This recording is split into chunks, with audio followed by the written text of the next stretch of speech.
Hey, what's going on, guys? This is Derek and my lovely wife, Jenna, joining you live today. Sorry we're a few minutes later than noon. We're trying some new setups, some new technology, cameras, and trying to keep our kids happy watching Horton Hears a Who in the other room. So, if you hear screaming, that's what it is. And my camera just shut off. Fantastic.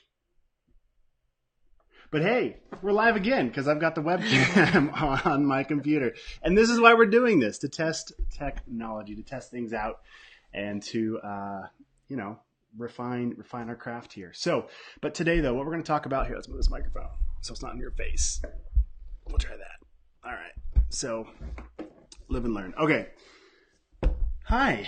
Hi. Welcome to my lives. This is what I do at night while you're sleeping. All right. So the reason why I brought Jenna in today is, she's the reason why our business has survived for 10 years and why everything seems to work, even when I do my best to break it. So specifically, how to get more clients, how to keep clients. She was really pivotal in helping us get work, keep people happy. What else? All the things. So I know one question you guys have a lot of questions that we get is, how do you get work? How do you land work? And one question we had recently was how to get more clients. So Jenna, yes. Do you want to speak to that? How did you find us work? Big question. How did you find us work all of those years? All that.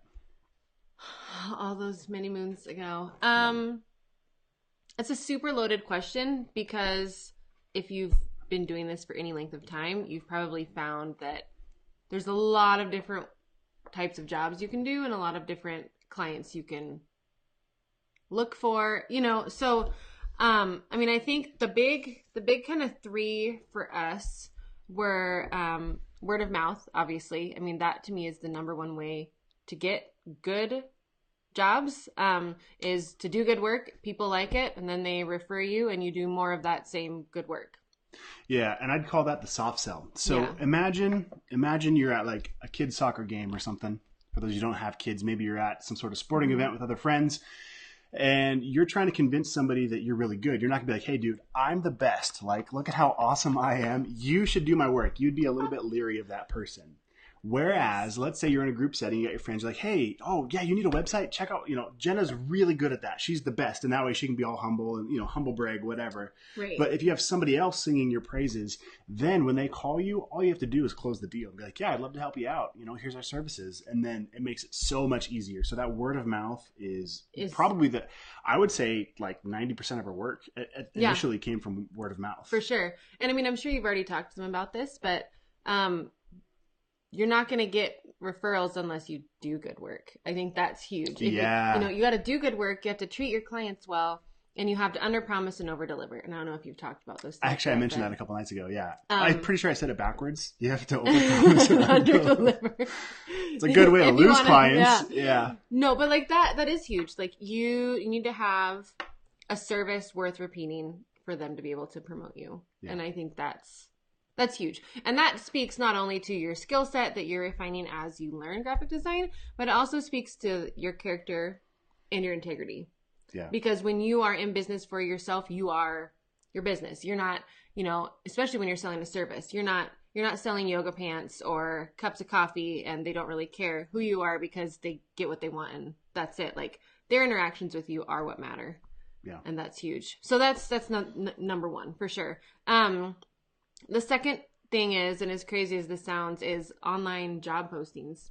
We didn't get a ton of work this way, but we did get some work through like online RFP sites, which are request for proposal sites, Craigslist even. And I'm kind of a crazy online searcher. Like that's kind of my jam. So that's kind of was my job. I think really the most notable thing we ever came across online like that was we were shortlisted for the National Sleep Foundation's website redesign, which was crazy because it was like a $500,000 job, which was is a ton of money. And it was like us. Yeah, we were like, yeah, our team. Mm-hmm. Who's our team? We kind of scoured our brain to think of any and all freelancers that we knew that we could bring along to get the job done. And surprisingly, they really liked our proposal. We almost won that bid. We almost did. We came in second. For a $500,000 bid. Yeah. That's insane. And they asked if they could keep us in mind for future projects. And actually, I think, was it last year? I got a random email from them. Did I even tell you this? I got a random email from them because the contract had run out and they were with the people that they actually hired, and they wanted us to like put our hat in the ring to be the next people to do it. That's crazy. And we weren't doing that anymore at that time. Derek was teaching courses, but anyway, so you can find good work on RFP sites and on Craigslist and stuff like that, but it does take time, and you have to be willing to sift through. But let's talk about that real quick. So most of those sites, it used to be, Elance, what's it called now? Upwork? Oh, Upwork.com. Yeah, that was my third. Upwork.com. Okay, well, we'll go back to the third point. So what I was going to say, though, okay, well, maybe, I don't know what your third point is then. I don't want to ruin it. My third point is Upwork. Oh, okay. Because it's very different. It's different. It's different than just cold hunting. Well, I was going to say, when you get... With Upwork, you get... Let's just go to the third point then. Upwork.com. Yay, third point. Okay. Also known as freelancer.com, UGurus, whatever. So the point tons is, of them. Any of those sites, you're going to be one of like 30 to 100 different proposals. That's adorable. What? Up to thousands. I mean, like, it depends on what industry you're in. So how in the heck did we win from Montana when you have 1,000 people? I'm just that good. I'm amazing. I'm just that good. But how? How did we land those jobs? I mean, I have an idea. I mean, I have a point. Yeah, so a killer portfolio is huge. Even if you've never had a paying job, you can still have an amazing portfolio. And I don't know if you've spoken to that yet, but I mean... Yeah, a little bit, but not... I mean, we can do it more. That's huge because your work speaks for itself. Secondly, you have to be able to write a killer proposal. And a proposal for an online job posting like that, where they're expecting hundreds of responses, is going to be very different than the option 2 that I said earlier, like the Craigslist, the cold RFP responses, things like that, where they're getting maybe dozens of responses. So you have a much shorter time frame to capture their attention. We're talking 1 to 2 paragraphs at the most. And then ratings are huge. They make or break you, which is both good and also bad. Let's put it this way. Like, if you're in this group, you bought my graphic design bootcamp course. And what made you want to buy that course? It was probably that intro video paired with, it was safe. There was a lot of other students in the course, and it had more than a 4.5-star rating. So like, you felt safe investing in that course. Same thing if the shoe's on the other foot. Like, if you're trying to convince somebody to buy into your services, granted, you might not be like, how do you get that first review? How do you start with nothing? That's the tough part. But once you get that, that's what kind of helped us grow so fast after that first year or two on the marketplace. Well, speaking to that though, that whether or not it's referrals or, you know, Craigslist or Upwork or whatever, like, it's going to take time and it's a little bit of trial and error. Like, it's a little bit of shot in the dark and dumb luck. I mean, I'm not going to lie to you. There is no magic formula to be like, do this and you will get a job next week. Here's some tips though. A tip that tips. Tips are good. Right. So I think where we did well, when we first jumped on there, we were trying to be the lowest bidder. Yes. And then you put yourself in a basic black hole of thousands of people who would do it for $5. Right. So we eventually changed to where we were unapologetically almost the most expensive bidder on any project, like obnoxiously so. And it was funny because we started winning bids that way. So for example, let's say they're like, hey, our budget is $1,000 and, you know, we need X, Y, and Z. And everybody's like, well, we'll do it for $200. We'll do it for $300. We'd be like, we'll do it for $1,200.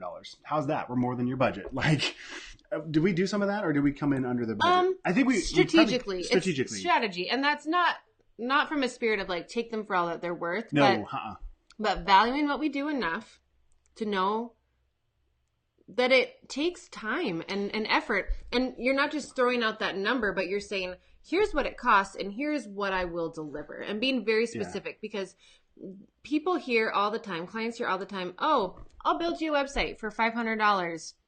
And they just kind of like leave it at that. And sure, that sounds good, but it doesn't take long for the client to realize, oh, well, do I get social media for that? Like, do I get like custom images for that? Do I, you know what I mean? So the more specific that you can be as you're putting your proposals out there, the better. Well, and I think the thing is they feel safer. Yeah, like they're for sure. and they feel fully understood. And sometimes so yesterday, I think it was yesterday I mentioned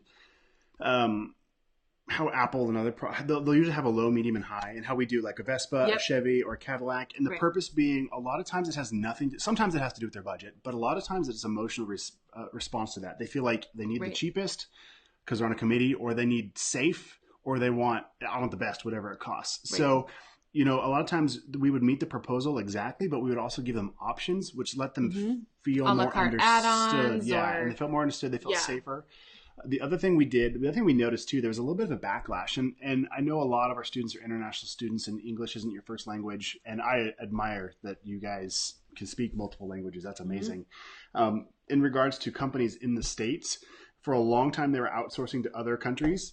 And it was cool because they could go to sleep and then projects were being worked on. They could wake up with their inbox and stuff being done. But there was a disconnect where there wasn't a live interaction being in the same time zone, for one. And then for two, when you're not speaking, it doesn't matter if it's English, but if you're not speaking the same language, you're not in the same geographical location, there can be a lot of miscommunications.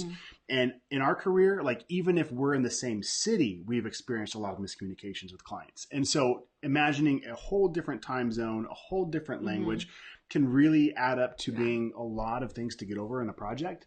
And so we noticed a lot of clients, we were winning a lot of bids just because we were one of the few who were in either their time zone or spoke English because they were English speaking. And again, not trying to, I hope you hear what I'm saying. Like you could be getting clients in your own country and speaking whatever language you speak natively, and they're going to want that over somebody like us who's not speaking that language and in another time zone. So I hope that makes sense. So for example, we worked for a client based out of Germany. Right. Yeah. And that was rough on them and on because we didn't speak German, and so it ended up working out, but just across the board, figuring out a way to keep clear communication. And I would take that one step further and to understand that you as a designer or a web developer, you have a specific set of words and phrases that you use that you understand that are the language of the industry. Right. Your clients, unless your client is a literal design agency, they won't know.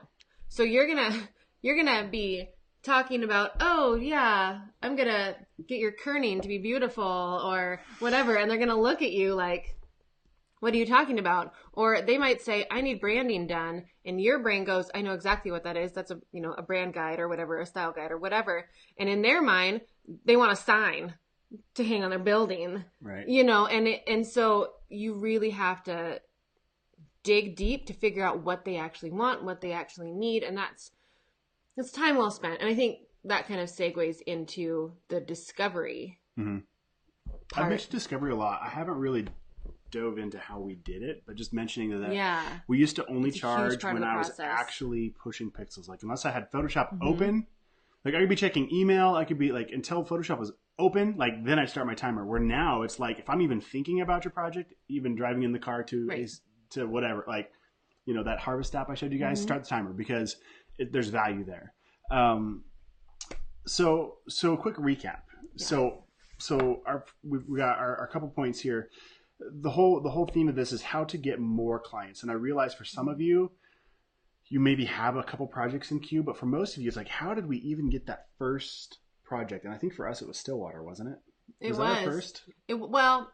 I had a handful. I guess I take that back. I had a handful of projects in school. Right. I think as a quote business LLC, we had this web project that was technically our first. Mm-hmm. But that's kind of a rough one because we had an in there because that's where I went to school. Also, remember Tim German stuff? The real estate stuff? Yeah. And then the dentist. Okay, so all of our first clients were relationships, friends, or businesses we knew. Exactly, yep. Exactly. And that just boils back down to like your character and who you are as a person. Like, are you friendly and approachable and easy to talk to? Do you believe in what you're doing? Yeah. People will buy into you before they buy into your services. And once you've got enough people that have bought into your services, then the services start selling themselves through referrals. But until then, it really just is relationships. It's all who you know. We at one point joined, it's called Biz to Biz here. It's like a Business to business, biz to biz. Yeah. Yeah, it's like different business owners get together and meet monthly and cross promote one another to kind of foster that buy local feel. And for a lot of people, that's super effective. And depending on where you live, you might have something like that you can get in on, or a chamber of commerce, or something to start building relationships, not just with people like you who are in your industry, but with people who need your services and whose services maybe you need. Something else I would say is, because some of you might not have any work yet, it's really important to start defining what work you want to do. Because what happened to me when we first got started, I started doing some real estate stuff, school stuff. What was the other ones? I'm losing. I'm drawing a lot of gun stuff. Well, there's some of that too, but I'm thinking like the boring stuff. Like there was some boring stuff, like dental. There were some things that I did initially that then guess what? More dentists and real estate agents, hearing aids. Yeah, like all these projects that like were good paying, but like soul draining, like not necessarily creative to do. Right. And now there's been one actually. So for example, I have a golf course as the client. I'll do a live from the course at one point, but. That's awesome. I get to go on. So this golf course, I think is like $10,000 a year just to be a member, and I get to just like $400 around per person. Yeah, it's like it's crazy expensive, really, really high end. And somehow, again, Jenna, we landed this project, and we should probably talk about trades at some point too, because that was a partial trade. So we did service, we charged them, but we also traded for a greens fee, a pass from me, for my father-in-law, and my grandfather-in-law. So we can just walk on there like we own the place, which is amazing. Like, and that's the thing about trades is it costs them nothing. Right, it costs them nothing, but the value for me is huge. Is huge, and that makes them feel like they're getting a deal. Yeah. So the point I was trying to get to was, you might have, so don't go after the stale stuff. Like, say no. You can say no. Like, if you have nothing else to do, by being available, we'll let you be available for the next thing. Pursue something that you like, whether it's a coffee shop. Maybe you always go to a coffee shop. Ask them if you can work on their social media or something, because you're there anyway. You might as well be taking pictures. I'm jumping in. Okay. That's a huge thing. Asking. Yeah, it's huge. We got several jobs just because we were like, hey, we noticed your stuff's sucked real bad. No, but in a joking way, like, hey, like we noticed on your website at the bottom it says it was last updated 4 years ago. Just, we love your industry, or we love this restaurant. We come here all the time. Just curious if you'd ever thought about updating, and you know what I mean? And there have been times where, like, for example, a local coffee shop that was actually underneath our office building, we spent so much money on We coffee. did, but like we had a genuine interest in them. And so when we did approach them, like they knew we weren't just like throwing a hook out there. Like they knew we genuinely cared. Right, and there's some trust. And yeah, there was some trust there. And so that's a great way. I mean, don't be afraid to ask. If there's somewhere that you go all the time, or a business that you frequent, don't be afraid to ask.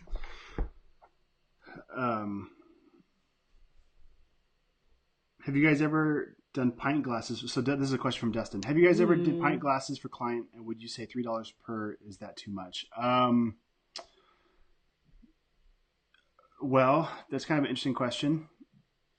I typically, let's put this in, so that I honestly wouldn't do anything for $3. I think our minimum is like $500 to even look at something. Well, what is he asking though? Yeah, 99 Designs, Gabriella says, yeah, we've heard of them. Also Fiverr, FIVR.com, I think. People do like everything from like write something on with Sharpie on their forehead and wear it for the day. Like you can get people to do all kinds of weird random stuff. But as far as the pint glasses, I don't know if you're talking about actually producing those. Usually what we would do is we would charge a fixed rate to produce the artwork for something. So let's talk about these pint glasses. Let's say I'm designing a logo. It's some sort of, let's say it's a 50th anniversary for a business or something, and they want to do these as a gift. So what I would do is I would charge them to handle the project. So it would be a flat rate for the art design and delivery. And then I'd say your delivery, I will give you, there's a few ways you could do it. I could say I'll give you management fee or something. And then add the project. So you're managing the project, which means you're sourcing out the vendor to produce. So we don't produce those kinds of things. So I would find an online vendor or a local vendor who could either do laser or the glass etching or vinyl or however we're going to get it on their screen print. And I would source the whole thing. So yeah, maybe $3 per glass, and on top of the charge of like say $500 or whatever to do and handle the project. So at the end of the day, it would be $500 plus X per glass. And that would be based on who the vendor is, right? What their cost to produce it. Right. I hope that makes sense. I don't even know if that's what you're asking, but that's Right. how you do it. Okay, so cost for him is $1.49 each. So that brings up another question. When you sort, so for example, printing in general, when a client wants me to do their business cards or something, or brochures, there's a few ways you can handle this as well. They could pay you a flat rate or, per project, and then the brochures just show up and done. But what happens is, let's say they want to run 10,000 brochures, or let's say, so for example, the packaging design I just did for Fralco was like $30,000 worth of printing. I'm not going to put up that kind of capital. What happens if something gets messed up and the client's like, I'm not going to pay? And now I'm out 30 grand. Like, there's no way I'm putting myself on the hook for that. So for you, Dustin, I don't know how you're handling this, but usually what I would do is I would charge for the project management and the file creation. And then I would either use their card and charge their, so that, for example, charge their card for the product. Yeah. So for example, there's some online printers where I would go in, I'd upload the file, I'd select how much, get everything dialed in and ready, but I would have their credit card on file, and I would create the account. Sometimes I do it in my own account so I get the points for what we're printing. Other times I will create a print account for them in their name, because I found over time, almost always you outgrow your client or your client outgrows you. Almost always. Like, we have very few clients that we still had from day one. Right. And so what happens is it gets real messy if you hold the keys to all their accounts and you're essentially married to them. Or, they want to reprint something and now they're like, hey, I just need this reprint real quick. And for them, sure, maybe it'd only take you 20 minutes to go through and do it, but maybe you don't have 20 minutes. Like, it got to where it was really bad. I feel like I was dropping the ball because I'm just too busy. I can't. And then you feel like you have to charge them a minimum charge of like $100 just to go in and push print, because that's what it was worth my time to stop a development. Maybe I'm designing a website where I make $125 an hour, and now I've got to stop making that good money to go over here and help somebody else reprint something. So a lot of times we would create the file and then just give it to the client to figure out. Right. So Dustin, to answer your question a little bit more fully based on what you just posted.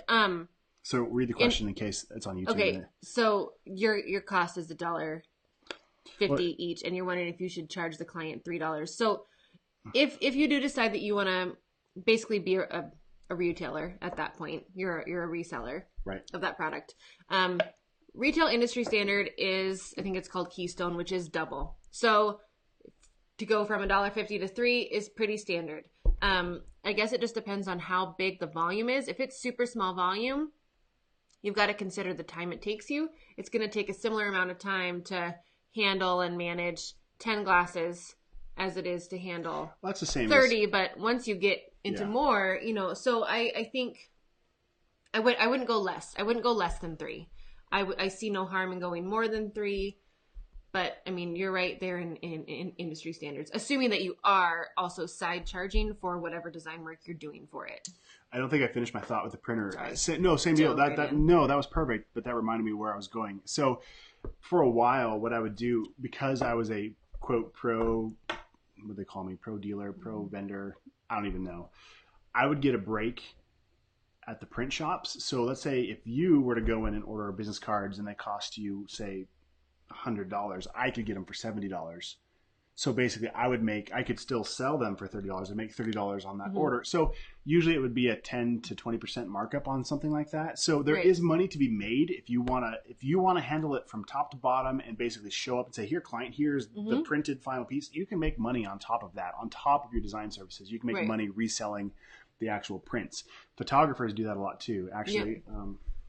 The only downside and the only caveat is that you are responsible for anything that goes wrong. Yeah. And at some point, something will go wrong. Yeah. So it's just, do you have insurances for that? Are you willing to take on that risk? Another question. 3,000 glasses. That's awesome. A ton. Yeah, I mean, you can make some great money on that. You could even potentially give them different price breaks. And this is nothing new to the t-shirt world. You buy 10 t-shirts, they're almost full price. You buy 20, you get a discount. You buy, 100 shirts, all of a sudden you can afford to charge much less because the screens have already been made. So in your case with the glasses, like... that's probably... honestly, $3 per glass is a really good range, I would say. Yeah. Exactly. That sounds like you're right on the money there. So good for you. That's awesome. That's exciting. Yep. Breweries are fun to work for. They are. Yeah. Yeah. Cool. Cool. Well, that's pretty much it for our live. Unless there's any other questions, we'll hang here for a second. But thank you guys for watching. bummed my camera turned off. Obviously, I've got some sort of sleep setting. It's angry on you. It's angry. I don't know, but that's why we're doing this. We're getting better. Yeah. Hey, I had a backup camera ready. Yeah. In the past, it would have just been a blue screen for the whole time. There you go. All right. Well, thanks guys for tuning in. Thanks for being a part of these lives. Don't forget you can follow me at D Mitchell Design on Instagram and our new YouTube channel that is live. Oh my gosh. So you don't bring This me is Jenna's around. first and only appearance. I don't know. We'll I have don't you do back live next time. videos. Live videos. I drink coffee in the background. Awesome. Just keeps kids from Mm-hmm. going crazy. All right, guys. Have an awesome day. I think scheduling it was awesome. We had more people watching live. We also, it wasn't midnight, so people were awake, which is better. Mixing it up. I enjoy the interaction.